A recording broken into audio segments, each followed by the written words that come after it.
Today is going to be a really important video. It's going to be about how to improve your BiFins kicking technique. It's going to be useful for both pool freedivers who are looking to improve their dynamic BiFins performance, and also for people who, for freedivers who are looking to improve their constant weight BiFins diving. First of all, let's start with my probably favorite misconception about the training. From time to time, I'm still hear that freedivers, some freedivers saying that, okay, you don't need to do anything, you just need to do freediving, you just need to do a training in the pool or in depths, and then your training is going to improve automatically. And this is so far away from the truth. Let me give you my favorite analogy. You are walking every single day. So you're walking every day 10,000 steps, 5,000 steps, different amount of steps. Do you think that your walking technique getting better each month, each year, and you progressively getting better and better in it?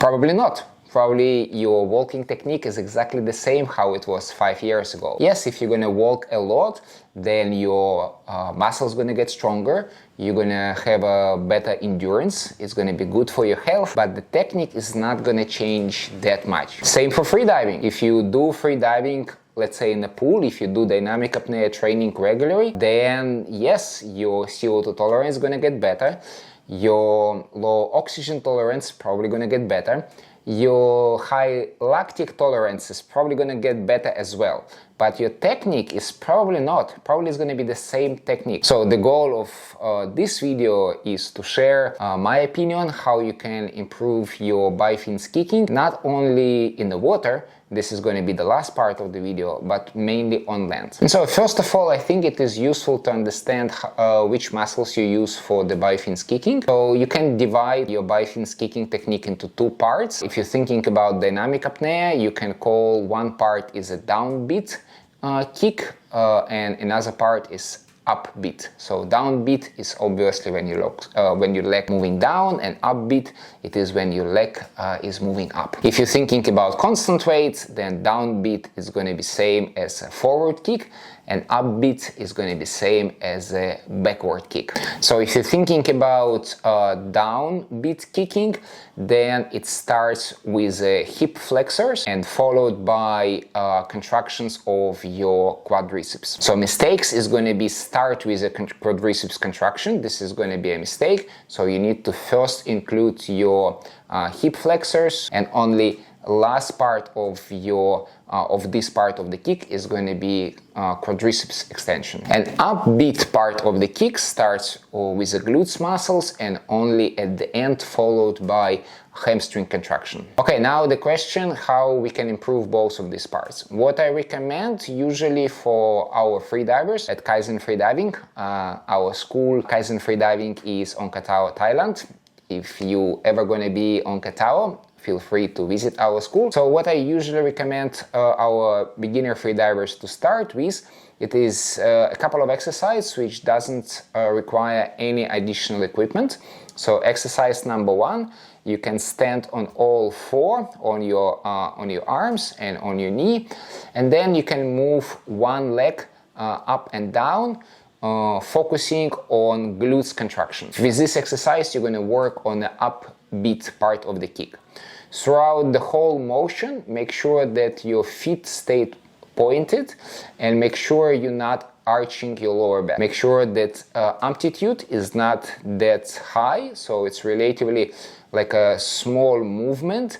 And again, the most important part is through the whole exercise, be really focused on which muscles you contract. The next exercise, you are lying on your back on the floor, and then you just lifting your legs. So this is a kind of feels like abdominal exercise, and it is abdominal exercise. Abdominals also involved, but it's also going to be hip flexors exercise.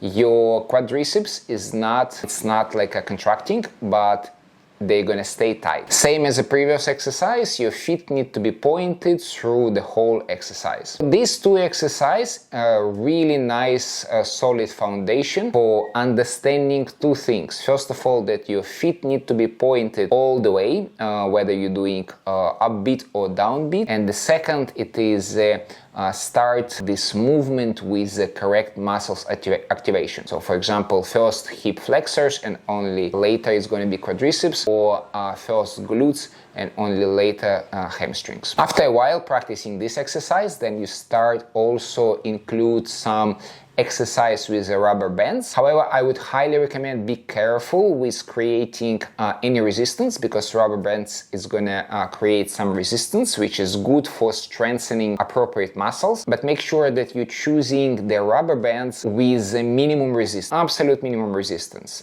Don't try to kind of think like, oh, I'm strong, I'm gonna use heavy resistance rubber bands. Don't do this. We are working mainly on a technique. We are working less on a strengths, mainly on a technique. So this is why choose the rubber bands with less resistance, as little as possible. This is going to help you to be focused more on the technique rather than on the strengths. There are also a couple of nice exercises, but they are slightly more advanced with a fitness ball. This exercise from swimming, so you can see this exercise on the video. They're almost the same as the previous exercises, kind of same focus, but slightly more advanced, so this is why don't move to them too early. For both hip flexors and glutes, you can also use the straps, the most common straps, it is the TRX, so you can use them or any other straps like no-name straps, or even maybe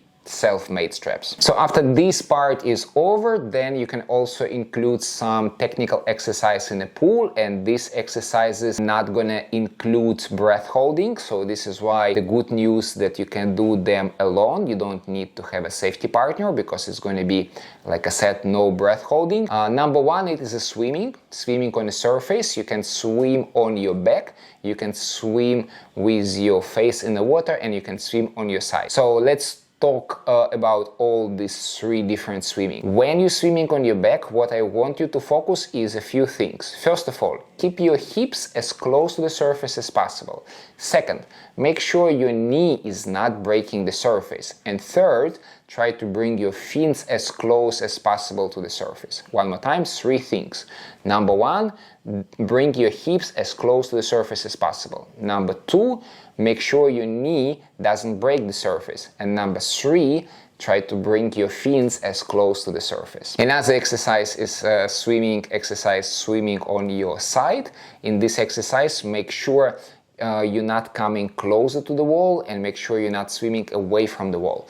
To be able to do this, you need to keep your kicking symmetrical. So the exact same force which you generate with the upbeat need to be exactly the same force which you generate for the downbeat kick. And the last one is a swimming with your face in the water. This require a mask and snorkel. Can be just like any regular mask and any regular snorkel. With this exercise, make sure you especially focus on your hips activation. Make sure you're feeling that first it is hip flexors and only then it is a quadriceps extension. Another really great exercise is the vertical kicking. There are three different levels of difficulty. So number one, you keep your arms on the wall. Make sure your body completely vertical, sorry.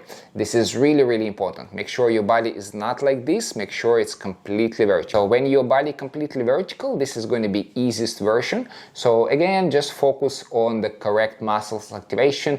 Make sure it always starts from your hips. Number two, slightly more difficult. You can keep your arms along the body. Now it's going to be slightly more difficult. And now also you need to keep your kick symmetrical, because if you're going to kick too much forward, then you're going to swim away from the wall, and if you're going to kick too much backward, then you're going to swim closer to the wall. So this is why this exercise also going to help you with the symmetry of your kicking. And number three, you can keep your arms next to your shoulders, or even in a streamlined position, like a streamline when your arms is like here. Then obviously it's going to be much more difficult exercise. Okay, and the last one, how you can improve your BiFins kicking when you're actually doing dynamic apnea. What I would highly recommend, choose absolute easy distance. So maybe it's going to be 50% from your max, or maybe even less. So let's say if your pool is 25 meters, then it's maybe going to be repetitions of 25 meters. But when you're doing these repetitions, it's not just about doing 25 meters, because you know you can do it. The goal is to be absolutely laser focused on how you're kicking. You're just focusing on how you kick down and how you kick up.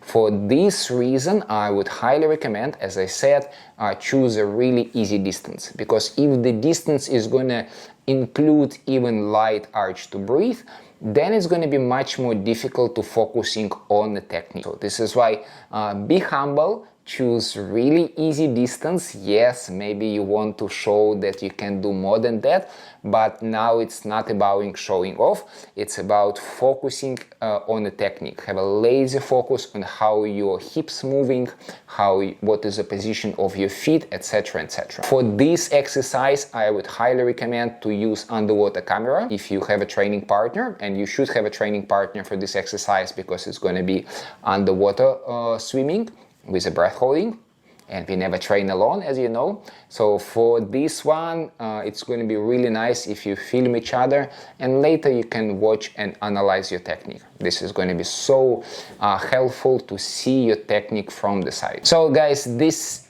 exercises, I believe, is going to help you a lot to improve your BiFins kicking technique. I would highly recommend to include in your training some dry exercises. I would highly recommend to include in your training some swimming on the surface or vertical kicking or both. Hopefully this exercise is going to help you to have a really nice BiFins kicking technique. Like I said, if possible, ask your training partner to film you. In this case, you can see your progression, you can see your small mistakes. It's going to be easy for you to fix them. You can even show this technique for your freediving instructor, or maybe for your freediving friends who have a better experience. Which camera to use? Any camera going to work. You can use a GoPro, or recently I start using mainly DJI Osmo Action 4 or 5. I actually make a review about both of these cameras. If you haven't seen them, you can watch this video right here.